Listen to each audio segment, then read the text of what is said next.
Hello बच्चों, स्वागत है आपका हमारे यूट्यूब चैनल हिंदी साहित्य में। बच्चों, आज हम आप लोगों को प्रवक्ता पीजीटी टीजीटी के अंदर आने वाले प्रश्नों के बारे में बताने जा रहे हैं। तो चलिए देखते हैं बच्चों कौन सा क्वेश्चन है।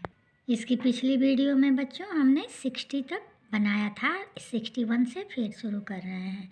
61 क्वेश्चन है, दिनकर कविता लिखने का क्या उद्देश्य मानते हैं। हमारे रामधारी सिंह दिनकर जी जो महान कवि हैं, हमारे दूसरे राष्ट्र कवि हैं। मानव की जिज्ञासाओं का समाधान खोजना, ये जो है कविता लिखने का उद्देश्य मानते हैं। अगला क्वेश्चन है, समस्याओं के विषय में दिनकर के क्या विचार हैं।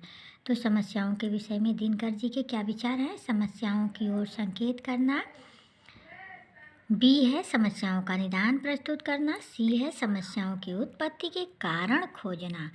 ये उपरोक्त सभी समस्याओं के विषय में दिनकर जी के विचार हैं। अगला क्वेश्चन है, मुक्तिबोध की प्रारंभिक रचनाएं किस पत्रिका में छपी। मुक्तिबोध जी की प्रारंभिक रचनाएं कर्मवीर पत्रिका में छपी थी। अगला क्वेश्चन है, निम्नलिखित में से कौन नई कविता की पत्रिका है। तो कल्पना है नई कविता की पत्रिका। नई कविता की पत्रिका कल्पना है। कल्पना, अगला क्वेश्चन है, कल्पना नामक पत्रिका के संपादक थे। कल्पना नामक पत्रिका के कौन संपादक थे। भवानी प्रसाद मिश्र थे। अगला क्वेश्चन है, शिखर पुरस्कार तथा गालिब पुरस्कार से सम्मानित कवि कौन थे। तो शिखर पुरस्कार तथा गालिब पुरस्कार से सम्मानित कवि भवानी प्रसाद मिश्र थे। अगला क्वेश्चन है, गांधी पंचसती कविता संग्रह के रचयिता कौन है।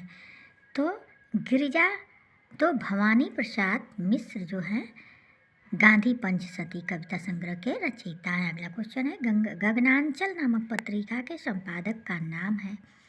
गगनांचल नामक पत्रिका किसके द्वारा संपादित की गई है। तो गगनांचल जो है गिरिजा कुमार माथुर के द्वारा संपादित है। अगला क्वेश्चन है बच्चों, इलाहाबाद से प्रकाशित संगम पत्रिका में पत्र में इलाचंद्र जोशी के सहायक के रूप में कार्य करने वाले कवि थे। तो इलाचंद्र जोशी के सहायक के रूप में कार्य करने वाले कौन कवि थे। धर्मवीर भारती थे।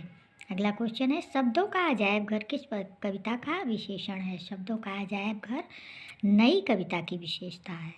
अगला क्वेश्चन है, प्रयोगवादी कविता को ह्रासोन्मुख मध्यवर्गीय समाज का चित्र किसने कहा है। प्रयोगवादी कविता को ह्रासोन्मुख मध्यवर्गीय समाज का चित्र किसने कहा है। तो डॉक्टर रामदरस मिश्र। अगला क्वेश्चन है, प्रयोगवादी कविता को ह्रासोन्मुख मध्यवर्गीय समाज का चित्र किसने कहा है। तो डॉक्टर रामदरस मिश्र ने कहा। अगला क्वेश्चन है, अज्ञेय द्वारा संपादित ताड़ सप्तकों की संख्या कितनी है। तो अज्ञेय द्वारा संपादित ताड़ सप्तकों की संख्या 3 है। अगला क्वेश्चन है, रामधारी सिंह दिनकर का काव्य संग्रह है। तो सामधेनी जो है रामधारी सिंह दिनकर का काव्य संग्रह है। अगला क्वेश्चन है, अर्धनारीश्वर के रचयिता हैं। अर्धनारीश्वर के रचयिता कौन है। तो रामधारी सिंह दिनकर।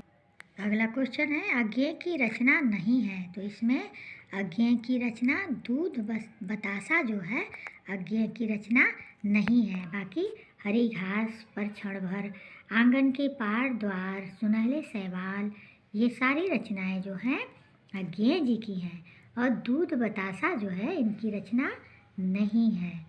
अगला क्वेश्चन है, कर्णफूल और प्रवासी के गीत के रचयिता हैं। कर्णफूल और प्रवासी के गीत किसने लिखा है। तो नरेंद्र शर्मा ने लिखा है। अगला क्वेश्चन है, चित्र त्रिकाल संध्या तथा कालजयी के रचनाकार हैं। अगला क्वेश्चन है, त्रिकाल संध्या तथा कालजयी रचनाओं के रचनाकार कौन हैं।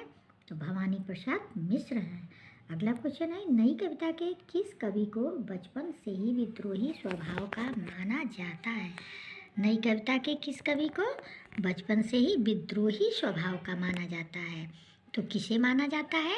मुक्तिबोध को जो है नए विद्रोही स्वभाव का माना जाता है। अगला क्वेश्चन है, देहरादून में जन्मे रूपा पत्रिका में सहायक के रूप में कार्य करने वाले कवि कौन हैं। तो शमशेर बहादुर सिंह जो हैं रूपा पत्रिका में सहायक का काम किए हैं। अगला क्वेश्चन है, संस्कृत तथा बांग्ला में काव्य रचना करने वाले हिंदी के कवि कौन हैं? संस्कृत तथा बांग्ला में काव्य रचना करने वाले हिंदी के कवि कौन हैं? तो नागार्जुन। इनका पूरा नाम क्या है? वैद्यनाथ मिश्र नागार्जुन। तो बच्चों, आज की वीडियो हम यहीं समाप्त कर रहे हैं। आगे फिर उपस्थित होंगे, तब तक के लिए धन्यवाद।